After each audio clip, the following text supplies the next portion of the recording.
Há um tempo atrás eu editei alguns materiais para os Estados Unidos. Eu aprendi algumas coisas e vou compartilhar com você hoje. Bora lá?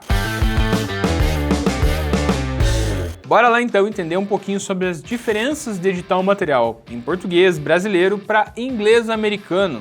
Claro que não é só a língua, tem muito mais contexto sobre isso e eu vou contar para vocês aqui. E a primeira coisa que eu aprendi é que o público americano ainda compra muito com publicidade estilo Polishop. Sabe aquela publicidade que você assistia, provavelmente quando você era criança, passava na TV, falando sobre uma mega frigideira Polishop Extra Master Blaster, que não gruda, que não sei o que, e olha só, e daí tem um depoimento, né? De uma pessoa falando, porque eu comprei a frigideira da Polishop e ela é a melhor frigideira do mundo, ela não gruda os ovos, não sei o que, blá blá blá, e vem só hoje, por apenas R$ 29,90, ligue agora, 0800, blá, blá, blá. Exatamente isso.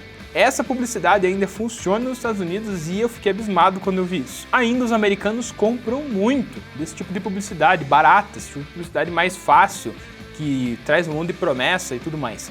Aqui no Brasil esse tipo de publicidade vem caindo, né? A gente não usa mais tanto esse tipo de publicidade assim. A gente foca muito mais em materiais bem feitos, uma narrativa, uma publicidade um pouco mais moderna.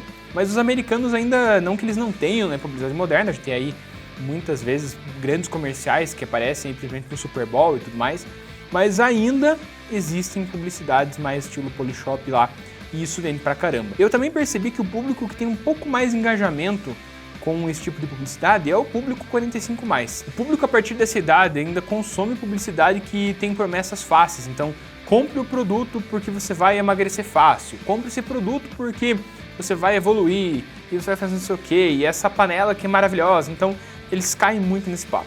E a publicidade lá, do modo geral, é um pouco mais genérica, então ela ainda tem aquela pegada de publicidade, sabe, de propaganda. Hoje a gente vê alguns comerciais aqui no Brasil, claro que tem muito comercial ruim ainda, com certeza, mas você vê muito mais materiais que são muito mais elaborados, você tem uma narrativa, é um mini-filme, conta uma historinha ali em 30 segundos para levar a pessoa a gostar do produto. Você não necessariamente chama a pessoa para ação no sentido de compre, faça agora, vai, execute. Simplesmente você pode fazer um branding da marca, você pode só apresentar o produto de uma forma mais sutil.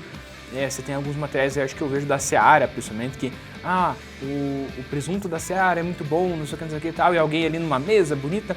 Isso até funciona nos Estados Unidos, mas ainda tem aquela publicidade mais genérica, que é tipo, sei lá, tá vendendo alguma coisa de uma academia, então tem uma pessoa ali caminhando numa esteira suada, a pessoa com um corpo um pouco mais gordo, alguma coisa nesse sentido, e aí a pessoa tá mal, não sei o que, então é muito mais genérico, não tem aquela história, não tem tanto aquele brand, não traz tanto esse peso dessa forma diferente, né? E o principal, que é o que eu quero trazer aqui hoje, é que o uso de IA em inglês está muito mais avançado do que o uso de IA em português.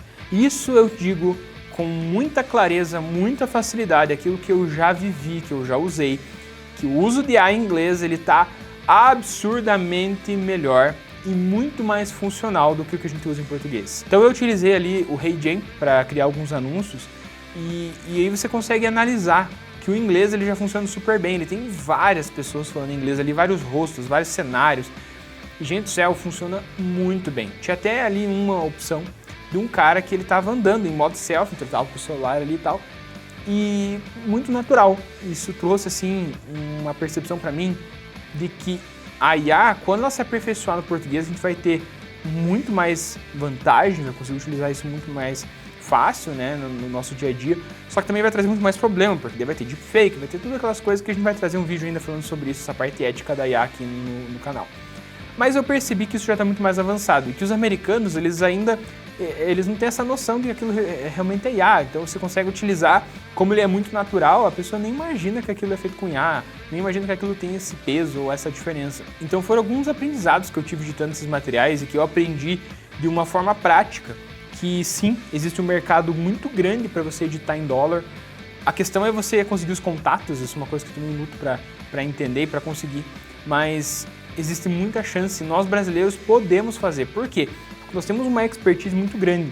Não estou falando mal dos americanos, mas nós temos muito mais experiência, eu acho que com publicidade, nós temos uma publicidade um pouco mais criativa, e se nós trouxermos isso, não só para o público americano, mas talvez para outros países também, talvez a gente consiga construir muito mais resultado.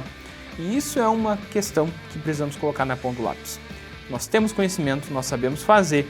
Trabalhar com inglês hoje não é um calcanhar de Aquiles, você consegue utilizar hoje ferramentas aí como o GPT, até o próprio Google Translate, né? Não é perfeito, mas o GPT já ajuda pra caramba. Eu não falo inglês com uma fluidez, assim, não sou fluente em inglês, mas eu conheço um pouco e já me ajudou totalmente para poder construir ali os roteiros, editar os vídeos, fazer as legendas em inglês principalmente. Eu percebi que a legenda em inglês ela praticamente não tem erro, né, como acontece na língua portuguesa, que tem muitos erros, você precisa ficar corrigindo. Em inglês aí praticamente você não precisa ficar alterando os textos e tudo mais, então fez muito sentido. Eu vi que o Premiere rodou muito bem ali com as legendas em inglês, você consegue produzir roteiros, produzir tudo através da IA e com outras ferramentas que você tem nas mãos. Então eu espero que você tenha gostado desse vídeo, espero que você tenha gostado de conhecer um pouco sobre o ramo da publicidade americana, é um pouco diferente mesmo para o nosso ritmo, mas tem muito chão, muita coisa que a gente pode conhecer, a gente pode se dedicar aí para aprender sobre esse mercado diferente e novo. Não se esquece de se inscrever no canal, deixar o like, ativar o sininho, porque toda semana tem vídeo novo. Fiquem com Deus e até a próxima. Até mais!